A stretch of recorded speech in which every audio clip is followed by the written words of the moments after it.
Misuse of corrections resources. It always blows my mind how people lose their jobs and their benefits over this type of activity. Hi, I'm Gary York, True Prison Stories. Thanks for watching. If you like this video, please subscribe.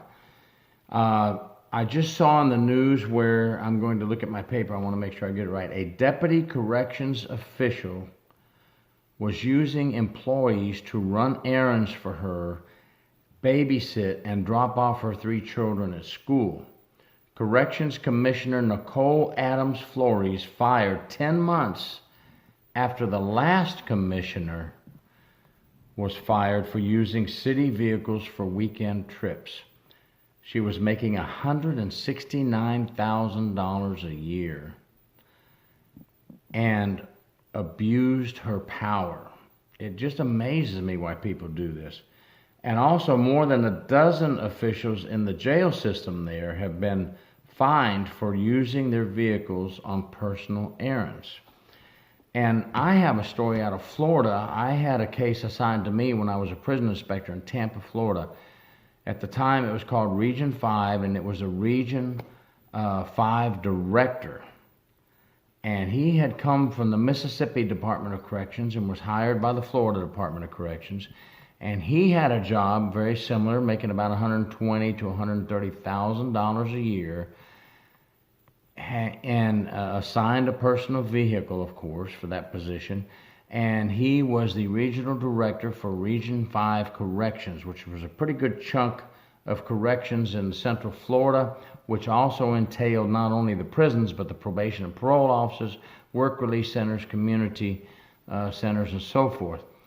Now, what he liked to do with his vehicle, we learned, is when holidays came and there was a 3 or 4 day weekend, or he took time off, he liked to use the Florida Department of Corrections assigned vehicle to drive to Mississippi, use our gasoline from our DOC funds, use the credit card for hotels on the way over, and so forth. Well, when we got wind of it, I was assigned the investigation. I can't take much credit. It didn't take an Einstein. We just took his credit card and ran all the bills up, checked the mileage on his vehicles, interviewed his secretary, which put her in a tough spot. But let me tell you, I knew this lady for quite a few years, and she wasn't going to lie for anybody. And he was actually not only using the vehicle for trips to Mississippi, but for everywhere he went, like it was just his own personal vehicle. He left his vehicle at home so he wouldn't rack up miles. But anyway, long story short, he even had her fill out all his mileage logs and travel logs and everything. So he was fired. And that's what we need to do. These people in these high positions already being paid over $100,000 a year, and then they're going to misuse our property that and we have officers out there in vehicles that barely run on transportation, and we have vehicles that are in bad shape on perimeter, and our officers have to sit in these vehicles and use these vehicles that break down on them. And then we have these high-paid officials who are supposed to be caring about us running around doing this type of stuff. I'm glad they're fired. Good job. Let's get rid of them. Now, let's get down on a little lower scale. As a prison inspector, I had a lot of investigations where people misuse the laptops and personal computers from the Department of Corrections. Well, some from very serious to minor, but that'll still get you in trouble. You have to be careful when you use state equipment, city jail equipment, county jail equipment. Be careful what you're doing, folks. And especially don't look at pornography on the official laptops and computers. I've had several investigations over the years where people got bored for some reason whatsoever on the night shift, maybe addicted to this pornography, and couldn't wait till they got home, and they viewed pornography on the state equipment, state computers, state laptops. Now, when they denied the allegation, of course, they're not going to admit it. Most won't admit it. I just got a hold of IT, and we had the IT come in, and we got the hard drives out of the computer and laptop, because it is the state's property, not the officers. And lo and behold, guess what we found? The time and date and the pornography. Time and date that the pornography was viewed. So how simple is that? We go back, we get the duty logs, we find out who was on duty, who was assigned to that station with that computer. Does not mean it was that person, we understand that, but it narrows it down to a few names, and then in the end we find our culprit. So folks, please, stay away from the pornography, okay? And stay away from the pornography on state equipment. And there's other things. Now, some places will allow you to do homework. You have to know what your agency's policies and procedures are in the jails, in the county jails, the city jails, the state prisons. You have to know. If your agency says it's okay to use their equipment to do college because you're going on to college and they're paying for it and it's criminal justice, it's related to the job, that's one thing. But some places don't want you doing that on their equipment.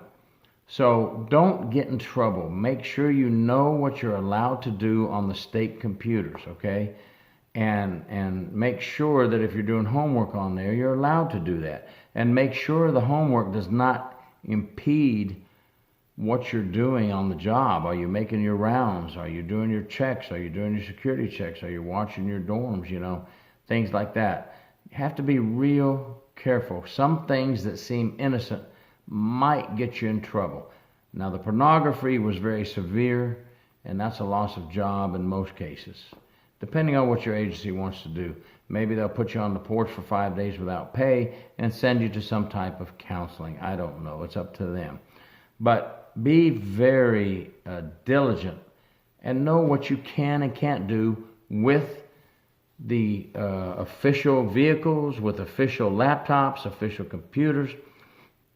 Make sure that if you're assigned a vehicle, and I was assigned a state vehicle for 12 years as a prison inspector, and it's a take-home vehicle.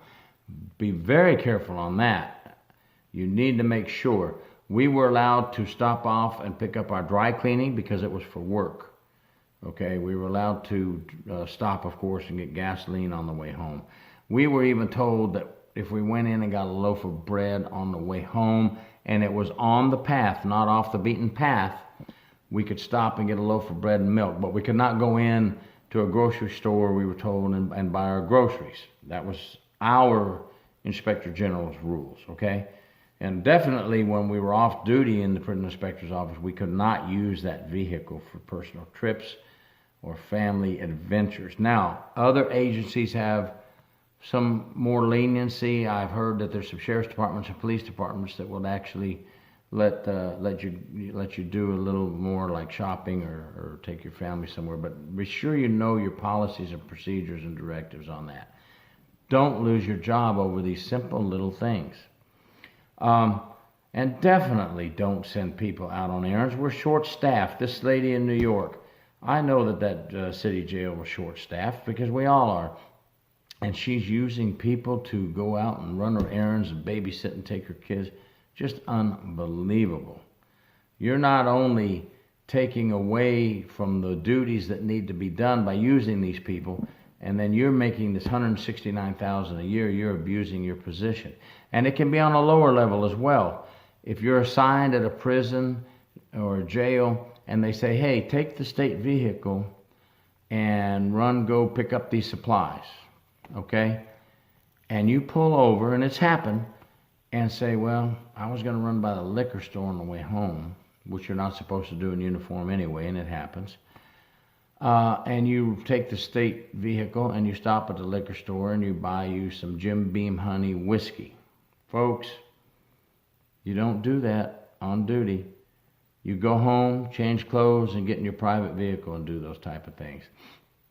I happened to pull into a parking lot one day and saw a lieutenant in uniform, had just gotten off duty, walking out with a 12-pack of beer in one hand and bought some whiskey in another, and he was in his white shirt, coming out smiling. It just doesn't look good, folks. You're in uniform and you're at the liquor store. You just go home, change clothes, and go do all those type things, okay? Just a few examples. We talked about the New York commissioner, and I told you about our regional director, told you about some pornography on the laptops and computers. Then we went on the mild side today and talked about doing homework. Make sure you're allowed to do that. And we talked about stopping off in uniform and picking up items that you don't need to be picking up in uniforms. Just keep those things in mind, folks.